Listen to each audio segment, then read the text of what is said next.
Hello everyone, welcome back again to this online structural geology NPTEL course. We are at our lecture number 18 and this week we are learning planar fabrics and linear fabrics. So, we are on lecture number 2 in this week. In the previous lecture, which is lecture number 17, we learned the very basic and generic classifications of planar fabrics.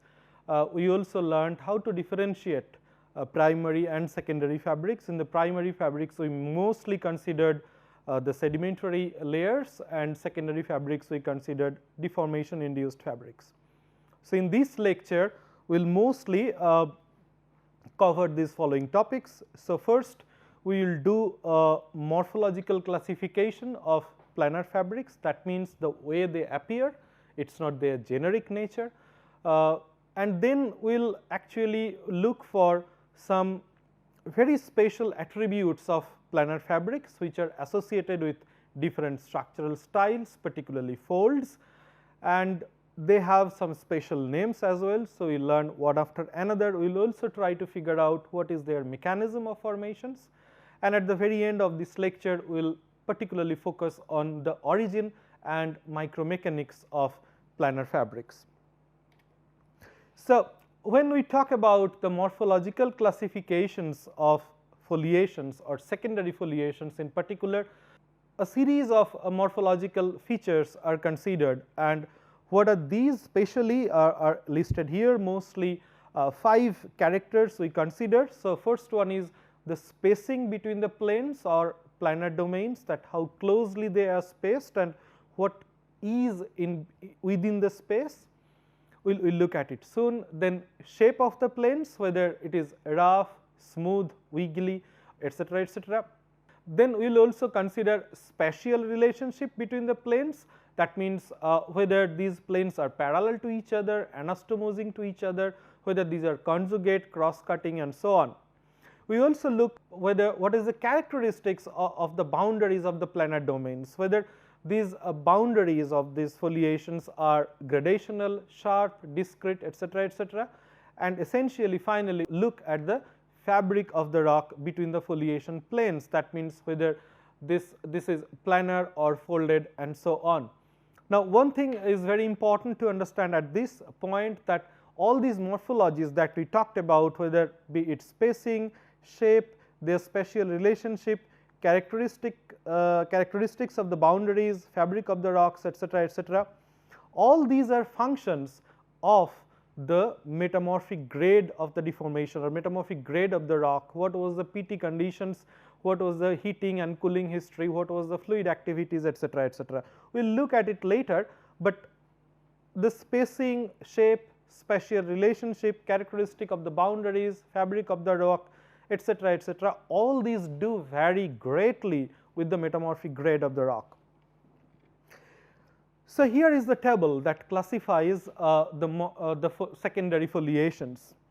So, if we consider secondary foliation at one end, then we can classify it in 2 broad domain. One is spaced foliation and another is continuous foliation. The spaced foliation is further subdivided in 3 different categories. The first one is compositional foliation or compositional spaced foliation, then disjunctive foliation and crenulation foliation or crenulation cleavage. Within the continuous domain, we have fine grained continuous foliation and coarse grained continuous foliations, or the fine foliation or coarse foliation based on their spacings and so on. Now, within the compositional cleavage or compositional foliation, we have 2 subclasses, diffused or banded. So, that means whether the boundaries are diffused or sharply banded. Then within the disjunctive, we have stylolites, anastomosing, rough and smooth. Within the crenulation, we have zonal and discrete, and then in the domain of continuous cleavage, we have 2 classes we discussed, fine and coarse.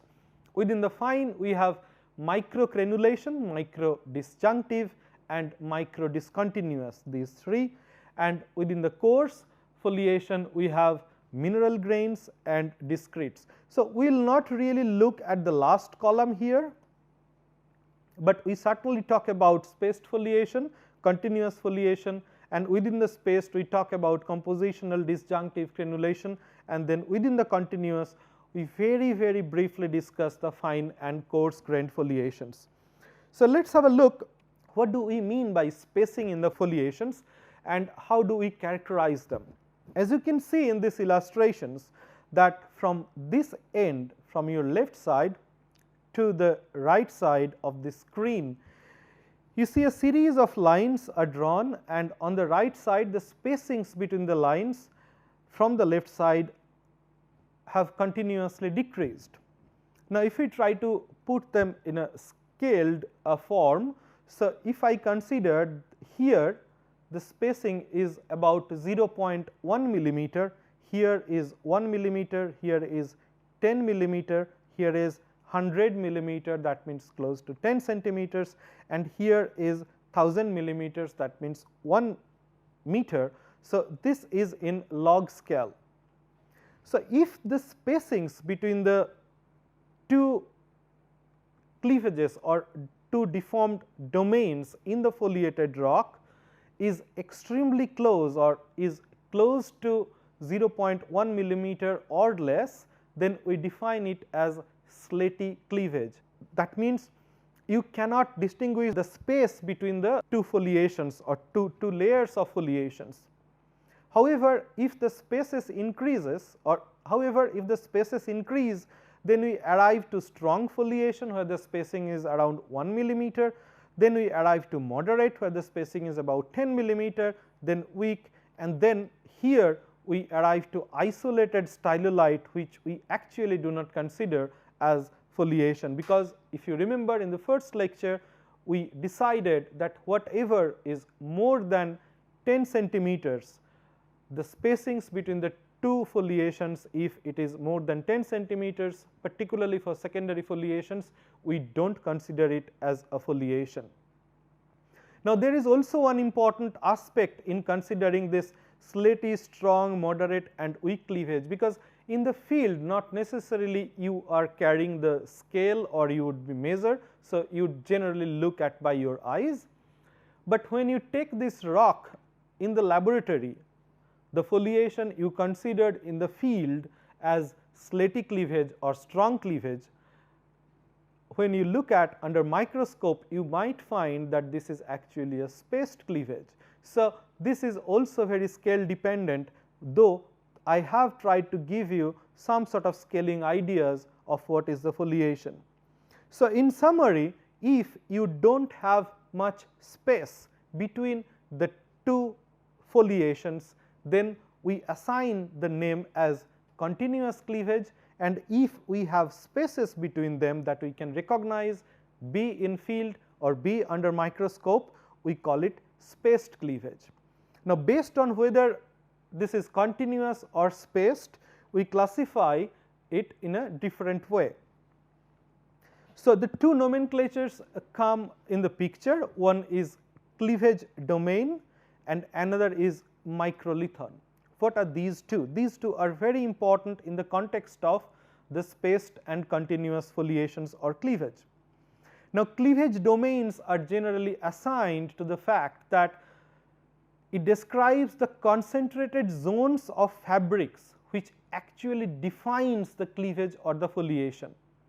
So, if I see that a rock is foliated, so what is defining the foliation or the zone which is defining the foliation is the cleavage domain, and what is in between two adjacent cleavage domains is microlithon. So, in other way we can define now the continuous cleavage, which is this one. I have made an illustration for you.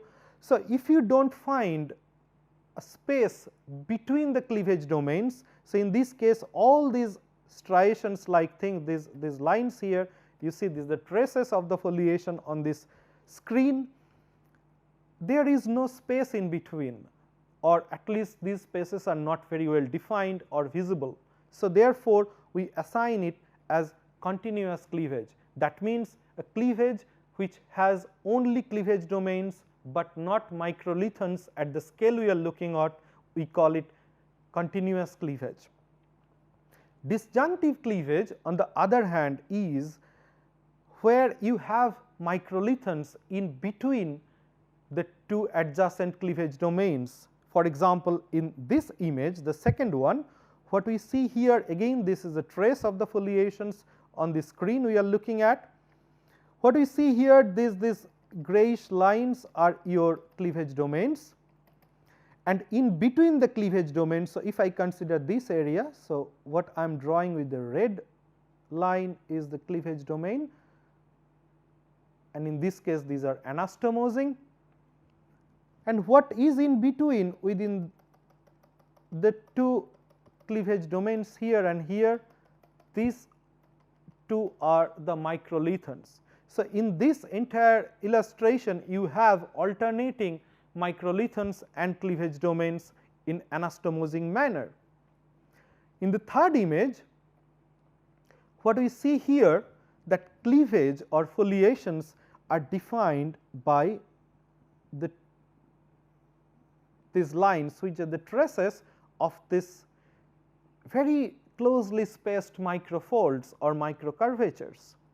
Now, we will see later that these particular domains which are actually defining this domain, and this domain, which are actually defining the foliated nature of the rock. We will see later that these are mostly defined by the concentration of phyllosilicates, mica and so on.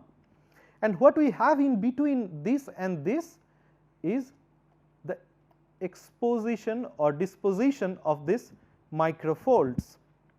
Now, what is the difference between then this image and this image, the second one and the third one? In the second one, we see that these microlithons are actually isotropic, they do not have any fabric within them.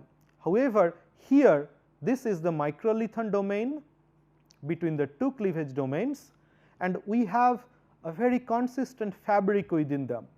So, a disjunctive cleavage is, if we do not have fabric within the microlithons, then we call it disjunctive cleavage. I repeat, if the microlithons are devoid of any fabric, then this is disjunctive cleavage. On the other hand, if the microlithons have some fabrics, then these are crenulation cleavage. We will see some actual images soon. So, I believe now it is clear what is continuous cleavage, what is disjunctive cleavage, and what is crenulation cleavage.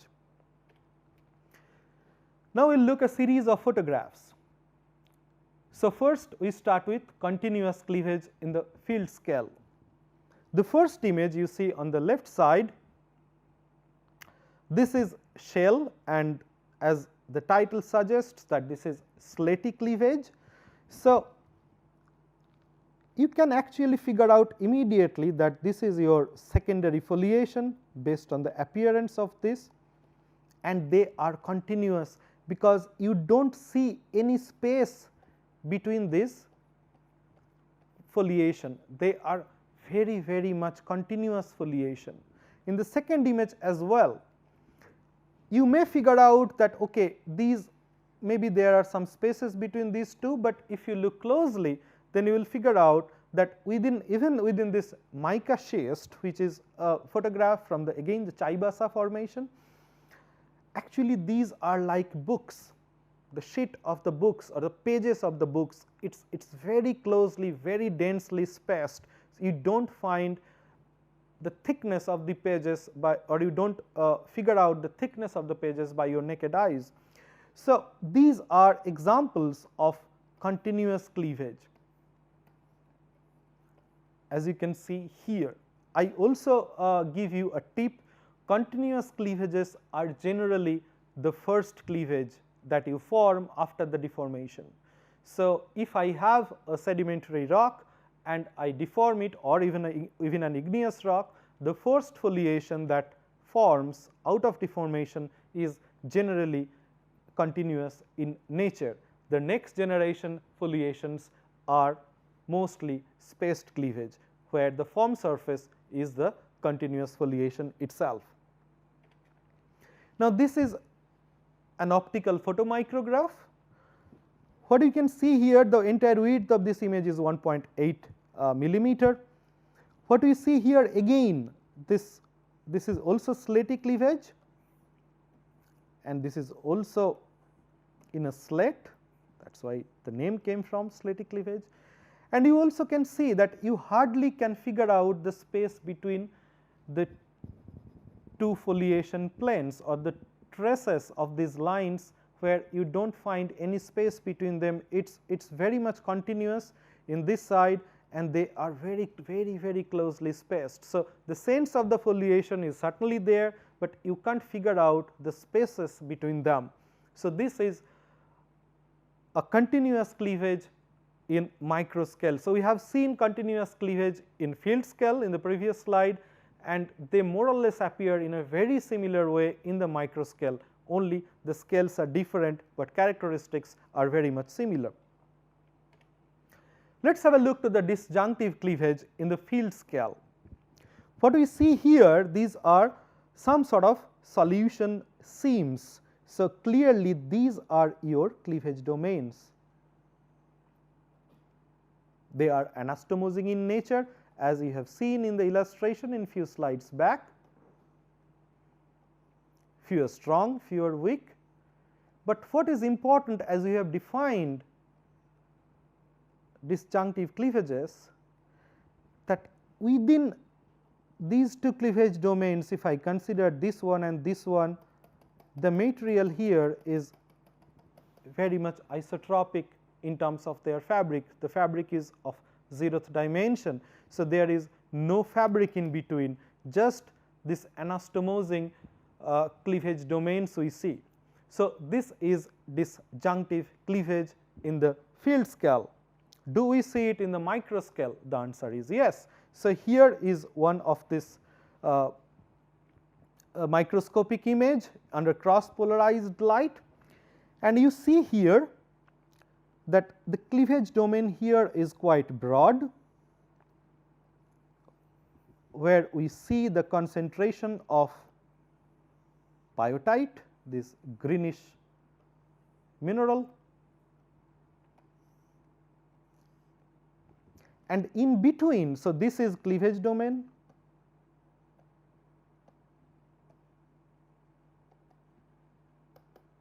and this is as well.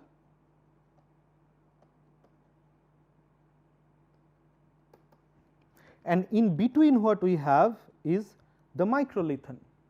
Now, the microlithon we see there is virtually no fabric, and this microlithon, at least in this optical image, we see it is mostly composed of quartz, whether this is with biotite rich minerals, phyllosilicates. Sometimes this kind of structures where you have bands in micro scale or in field scale, alternating bands of phyllosilicate rich layers and quartzo-feldspathic layers, again phyllosilicate layers, then quartzo-feldspathic layers, and so on. This is also sometimes known as PQ foliation or PQ structure, whether so this is known as P, whether P stands for pellitic, and these are known as Q, whether Q stands for quartz, and together we call them sometimes PQ foliation or PQ structure. So, this is something new for you, but again I repeat what we are learning here, that we have cleavage domains, series of cleavage domains, and in between we have microlithons, and microlithons here in this image have no fabric. So, we saw this in the field scale, and now we have seen it in the micro scale. Again, the mechanisms are very similar, only the scales are different. Now, we will see granulation cleavage in the field scale. This image is again from the Chaibasa formation, and you may figure out a little bit difficult to comprehend that where is the granulation cleavage. I hope I can convince you there. Now, first let us figure out where is the foliation here. Now, as I said that continuous cleavage is generally the first order foliation, the first foliation it generates, and then comes the spaced cleavages and so on. So, crenulation cleavage in most of the cases are the second generation cleavage. So, this is they develop in response to the second stage of the deformation. So, if we see here, we clearly can figure out that we have a foliation going on like this, and this is your right, this is your continuous foliation. Now, the question is, where is the crenulation cleavage then?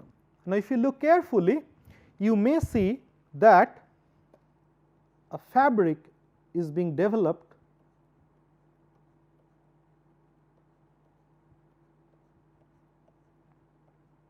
like this, and this is how you identify fabric in the field. You come closer, you go a little further, you look at it, and then you use the shadow, and then you try to sense what sort of fabrics I can figure out from this rock. I believe now you are convinced that this red one is your continuous foliation, no issues, but there is some sort of spaced fabric which is there defined by this blue lines. Now, if I wipe this one and I try to figure out what is there in between the space fabric, again this image is little blurred, but I try to convince you, but you will be convinced when you look at in the next image. So, what we see here, if we try to look at that, if I consider for example this layer and this layer and this layer and this layer and so on, we clearly see here that these continuous foliations, they are getting some sort of folded and then coming here like this. We also can see it here.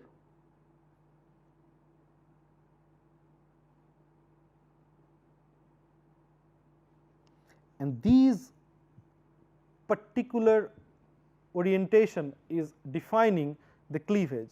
So, therefore, this we can consider as crenulation cleavage, because I have cleavage domains, and at the same time what I see here that within the microlithons I have some sort of fabric.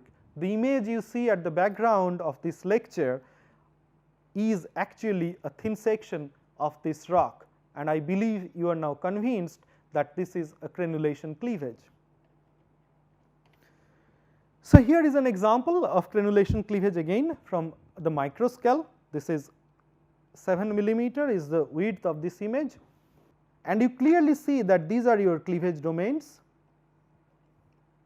and within the cleavage domains, if I consider here and here, we certainly have some sort of fabrics going on which are defining your cleavage. And because we have in between the two cleavage domains microlithons, and microlithons have some fabrics, so therefore, this is crenulation cleavage. Let us have a look to another example. So, what we see here, these are your again muscovite biotite rich zone, and these are your cleavage domains.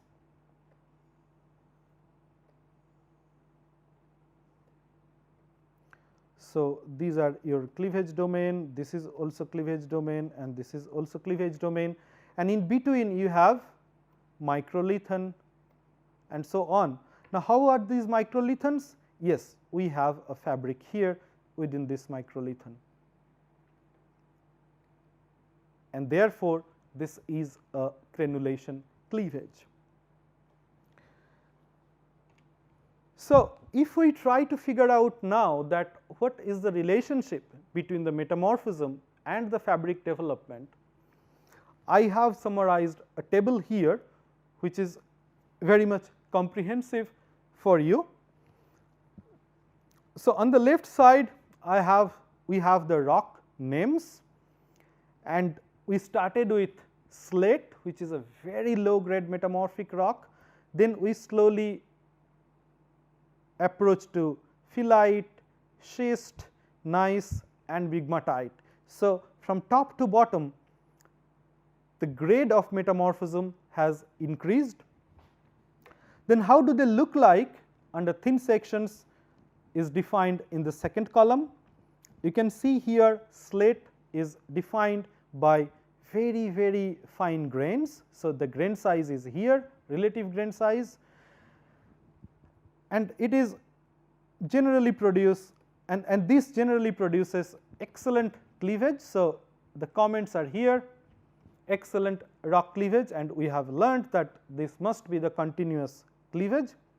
Then in phyllite the grain size is fine, and we have foliation that develops like this. In schist, this is medium to coarse grain rock, mostly micaceous minerals are present, and we see some sort of scaly foliations as we see here this way. Then gneiss is again medium to coarse grained rock or sometimes pretty coarse grained rock, and here we mostly see compositional bandings due to segregation of minerals. And if this segregation of minerals happen in a very, very extensive way, then what we form is migmatite due to the partial melting of the gneiss or granitic rocks. So, here we see alternate dark and lighter color bands. So, this is essentially a banded rock, but here you do not see the primary foliations at all. So, it is mostly secondary foliations, and these banded rocks are characterized by zones of light and dark colored minerals. So, they are concentrated and segregated. The light colored areas are known as leucosome, you know it from your metamorphism classes, and the dark colored zones or layers are known as melanosomes. So, this is a very comprehensive table to guide you that what sort of foliations or what sort of secondary cleavages you would expect with the degree of metamorphism, what would be the grain size, what is their parent rock, and so on. Now, there are some other type of foliations where we look at it after the basic classifications. These are very typical, but they are very important to identify and go with. The first one we take over is transposed foliation. Now, transposed layering is something which is defined by parts of a pre-deformation surface. So, it could be bedding or older foliation which are rotated independently into a new orientation. After intense deformation of all these parts become some sort of sub-parallel. What we see here in this illustration, I took it from the lectures of Professor John Pierre Bourd. So, this was the initial orientation of the bedding plane, and this is the orientation of the foliation plane or cleavage plane, and they are perpendicular to each other. Now, if the beddings were parallel to this, then these beddings actually, so I had initial bedding like this, and because of compression, so this was my primary foliation layer, because of compression it can fold very, very tightly.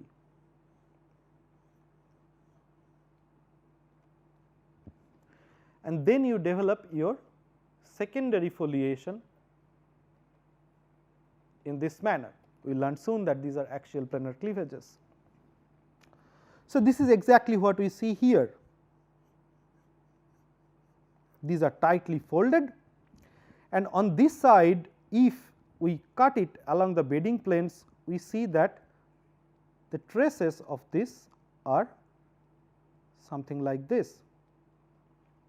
So, they become so tight, sometimes they are isolated, and they actually also are parallel to the foliation. So, they transpose themselves to the foliation plane, to the secondary foliation planes, and these are known as transposed foliation. So, here are some examples as you can see here. So, it mostly happens when the fold is very tight, and there are many ways you can recognize this transposition or transposed foliation. So, one is this foliation parallel to the bedding or secondary layers. Second one is isolated intrafolial fold hinges. We learn about this term during our fold lectures. Then isolated boudins of competed layers, and of course, extreme flattening of strain markers. So, if you have a circular strain marker and that got extremely flattened, then it becomes like a line, like a plane, and therefore, like a line in a section and plane on the surface. So, what we see in this image, the first one, you clearly can identify that this is your foliation plane. And if you carefully look at, you will see that some tight folding is going on this way. And I do not know where did it go, but yes, here there might be some extremely tight folding. So, these are almost subparallel to the foliation plane. In the second image, if we try to look at, again we have the foliation plane, as you can figure out, is vertical in this case, and you can clearly figure out this white layer which gave you the fold like this, and so on here as well. This is very interesting.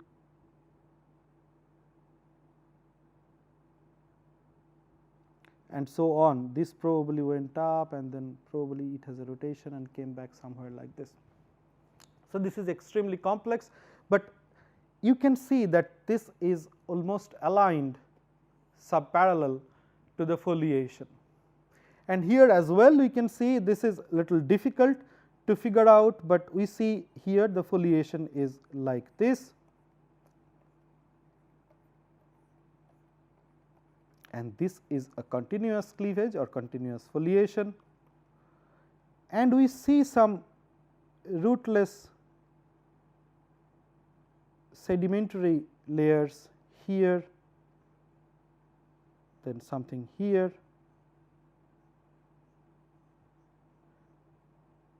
and actually you can see these are very, very fine. So, these are again also aligned with the secondary continuous foliations. So, sometimes these things did happen due to pressure solutions and the transposition, and these what you see here or what I have drawn here, these are some folded lenses or sandstone lenses which got folded, and now they are aligned with the foliation planes. Now, we will look at, after the transposed foliations, the most important part of the studying foliation is the foliation associated with folds. Now, I have drawn a few sketches, and you have also seen that folds are associated with mostly foliations or vice versa. Now, experiments and detailed case studies of natural folds show that after about 30% of the bulk shortening accommodated at the layer scale, that means you are shortening the layer by 30%, then it changes the grain orientation, and then it triggers the appearance of foliation. So, you need at least close to 35% or more bulk shortening to develop the fold induced foliation. Now, these foliations which are associated with the fold are known as axial planar foliation or axial planar cleavage, that develops parallel to the axial planes, or in other words, this is the first time we are stating it, that xy plane of the strain ellipsoid of the folds, and both are usually perpendicular to the maximum compressive stress at the time of deformation. So, what we mean by this, that if I have a layer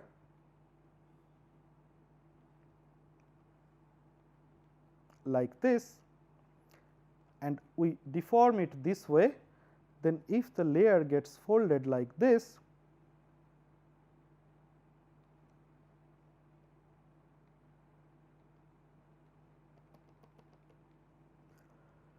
then clearly if I had a sphere here, then sphere would turn to an ellipsoid. At least in this case I can consider that this is my x direction, this is my y direction, and because this is the shortening direction, so this is the z direction. So, axial planar cleavage would form in this manner, or there will be a series of lines. So, you clearly see this plane, this axial planar cleavage plane, which I am now sort of making some hatches. This plane is actually parallel to the xy plane of the strain ellipsoid. Now, whether this is x direction or this one is the x direction, we would figure it out later, but in this case, yes, as I have drawn, this is the x direction, but essentially this is your z direction and this is your xy plane. So, axial planar foliation most of the cases are parallel to the xy plane of the local strain ellipsoid, and both axial planar cleavage and the xy plane are generally perpendicular to the maximum compressive stress at the time of deformation. Now, when we talk about this axial planar foliations, it has many applications, but today we will look at, or many structural features, but today we will look at mostly three aspects of this. One is cleavage or foliation refraction, another is cleavage or foliation fan, and another is transaction of cleavage and foliation. Now, refractions and fans are more or less a very similar process, but we see them in a different scale, and transaction is a different process. Now, we will look at all these three in detail in this lecture, but before that let us talk more about axial planar foliation for a while. The main structural reason of axial plane foliation is the parallel or subparallel alignment of platy minerals. So, this we probably have understood right now. Now, foliations are systematically associated with tectonic deformation and are mostly common in all grades of metamorphic rocks, and the mechanism which is believed to be behind the development of foliation is the ductile flattening. Now, what we see here in this illustration, that this pink layer is a stiff layer and this yellow layer is the soft layer, and if we deform it this way, this has a series of micaceous minerals like we have seen, like here we see these black lines here, and if we shorten it, then we see the horizontal trace foliations where all these little black minerals, they try to align along the extension direction of this deformation. So, if shortening is this way, then they try to align in this way, and then we develop a foliation which is known as axial planar foliation. We will have a look on some photographs. The first one, as you can see, these are your primary foliation, okay, and the primary foliations are curved, so they got folded, and we certainly see a series of continuous cleavage developed here. Okay. So, these are your axial planar foliation. Okay. The next one is one of my favorite photographs. I took it from British Geological Survey web page. So, you see these are your traces of the bedding planes or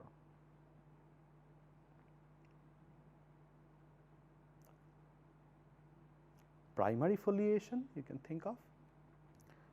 It has some sublamina inside and so on, but so nicely you see the axial planar foliations have formed in this image, and it is very similar mechanism. The rocks are different, but whenever we buckle a rock or buckle some layers, competent incompetent layers, we generally form foliation, and these are known as axial planar foliation. Now, let us talk about these three terms that we have just talked about: cleavage diffraction, cleavage fanning, and transaction of the cleavage. We will first take over cleavage diffraction. Now, cleavage diffraction is something very interesting that do happen particularly when you have folding in multi-layers, where the two layers or 2-3 different layers have different grain sizes or different compositions. So, that means their rheology is different.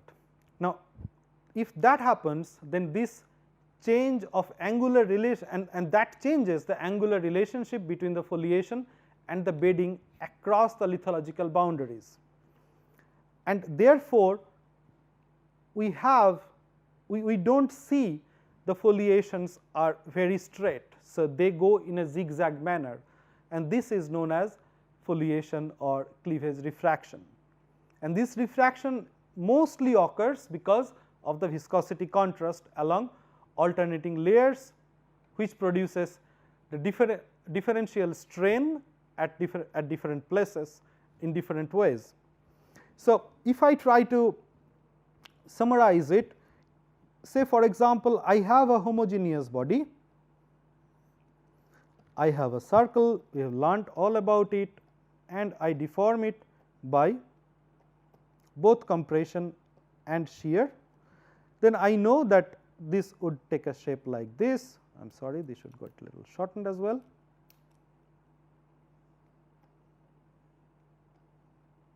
Okay, and this ellipse would, this circle would take a shape of this ellipse. But if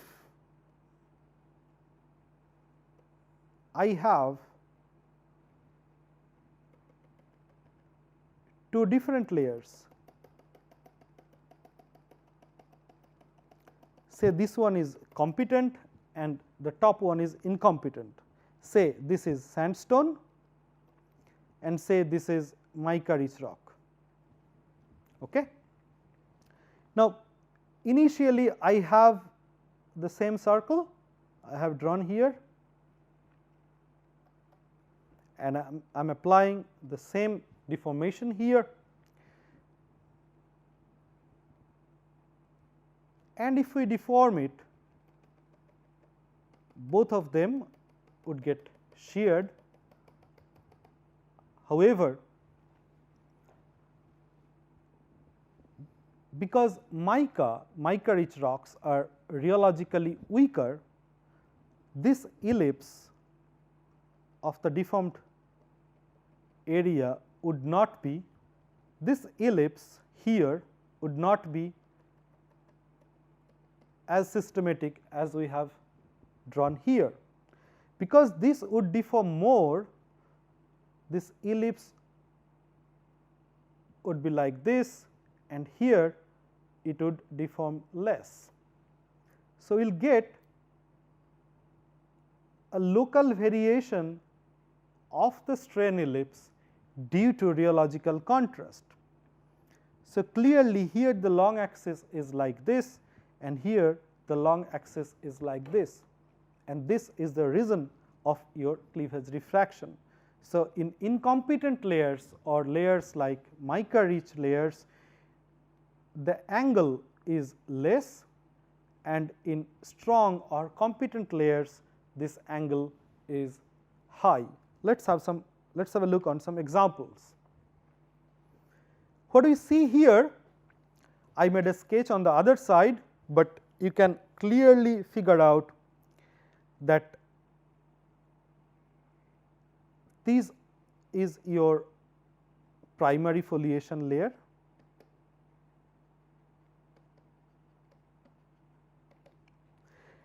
and what is overall coming from this side to this side is your secondary foliation. That is the general trend, this dashed line I have drawn.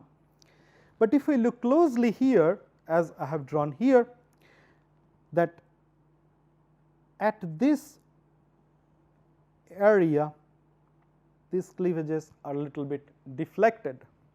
Again, these are coming at low angle here, here these are at high angle, and again here they are going at low angle. So, it appears like it is refracted, and therefore, this is known as cleavage refraction.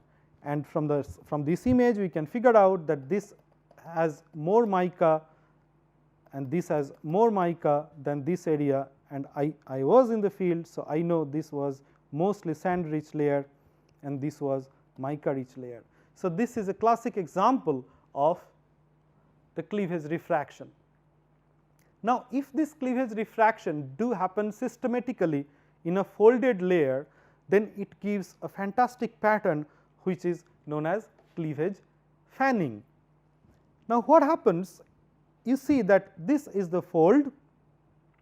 So, here I would have a pattern like this, the low angles here. On the other side I would have pattern like this. So, overall the foliations would try to diverge away from the core. On the other hand, in the competent layers they would try to converge towards the core, and this makes a fantastic wavy pattern all over the fold. Of course, you have to see the entire fold, and this is known as cleavage fanning, and this happens due to cleavage refraction.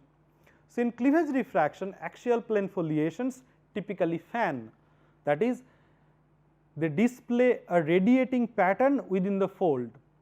The fan could be convergent or divergent depending on whether the foliation converges towards the core or towards the convex side of the fold respectively.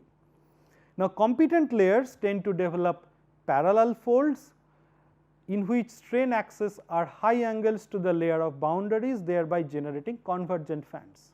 The incompetent layers on the other hand tend to develop congruent folds which with large amounts of shear imposed by adjacent competent layers and consequently fostering divergent fans.